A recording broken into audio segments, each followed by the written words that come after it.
सच के साथ breaking news 24 में आप सबका स्वागत है। मैं हूं एजाज शाह। जलगांव शहर में महात्मा ज्योतिबा फुले मार्केट एसोसिएशन ने महात्मा ज्योतिबा फुले मार्केट और गांधी मार्केट दोनों जगह दुकानदारों से वसूले जा रहे अत्यधिक किराए के खिलाफ जोरदार विरोध प्रदर्शन शुक्रवार 30 मई 2025 को किया। काले कपड़े पहनकर दुकानदारों ने आधे दिन तक अपनी दुकानें बंद रखी और विरोध प्रदर्शन के तहत जलगांव महानगर पालिका के पास मोर्चा निकाला। दुकानदारों ने अपनी मांगें मनवाने के लिए कड़ा रुख अपनाया था।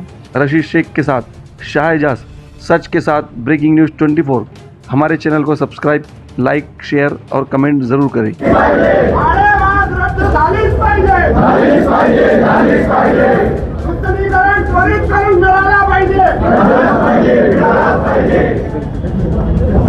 दुकानदार असतील त्याच्यावर कारवाई करा.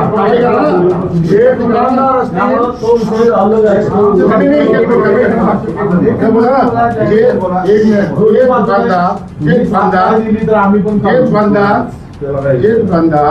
याच्यामध्ये येतात त्यांना गाळे भाडे विषय वेगळा, अतिक्रमण वेगळा. काढले पण मोहीम करू शकतो. कधी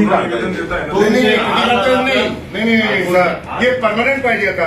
अध्यक्ष फुले मार्केट बाबूभाई गौराणी आज सकाळी 11 वाजेला मोर्चाला सुरुवात झाली.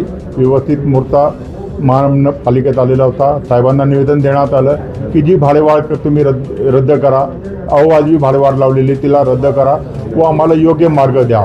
आणि अतिक्रमणाबाबतही साहेबांशी चर्चा झाली. इन्स्पेक्टर साहेबांनी सुद्धा सांगितलं की आम्ही तुम्हाला प्रोटेक्शन देऊ आणि ते व्यवस्थित काढण्यात येईल. आता शांततेत मार्गाने आम्ही हे सर्व ऐकलेलं आहे साहेबांचं आणि सुवर्णमध्य काढायला सांगितलेलं आहे.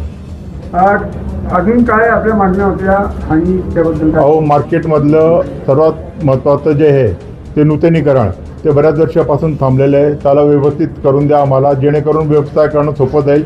4 पिढ्यांपासून 3 पिढ्यांपासून तिथं लोक बसलेले आहे.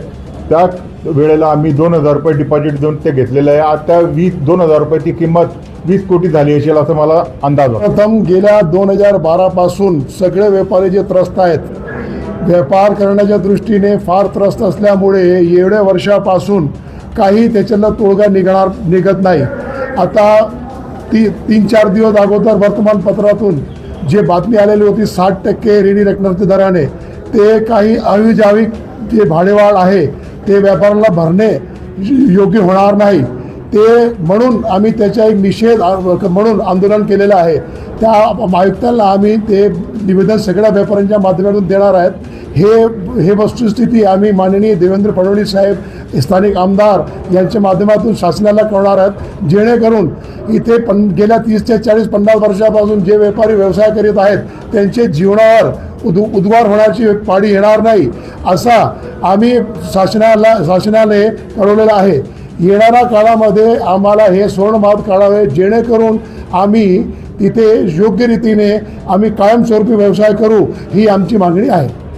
आणि आमच्या सगळ्या गेटमधून सगळ्या परिसरमध्ये जिथे आज आमची पार्किंगची जागा आहे, जिथे ते परिसर आहे तिथे सगळ्या गेटमधून जे आहे तिथे फार गिरायकाला येण्याची अडचण होते.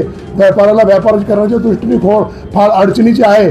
ते सुद्धा आम्ही तिथला मार्ग मोकळा करायला माननीय आयुक्त साहेबांना त्यांनी सांगितलं आहे की आम्ही ते लवकरात लवकर कारवाई करणार आहे.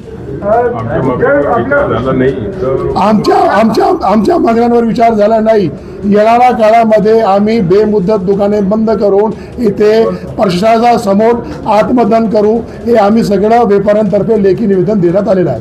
या सभासद महात्मा ज्योतिबा फुले मार्केट तळमधला आज जी आपली मीटिंग झाली त्याच्यामध्ये असं समजतं ते जी समिती आहे जी भाडा ठरवते ते आजच्या वास्तुस्थितीने ठरवते, पण आम्ही जे इथे 68 वर्षापासून बसलेले त्याचा कुठेच विचार करण्यात आलेला नाही.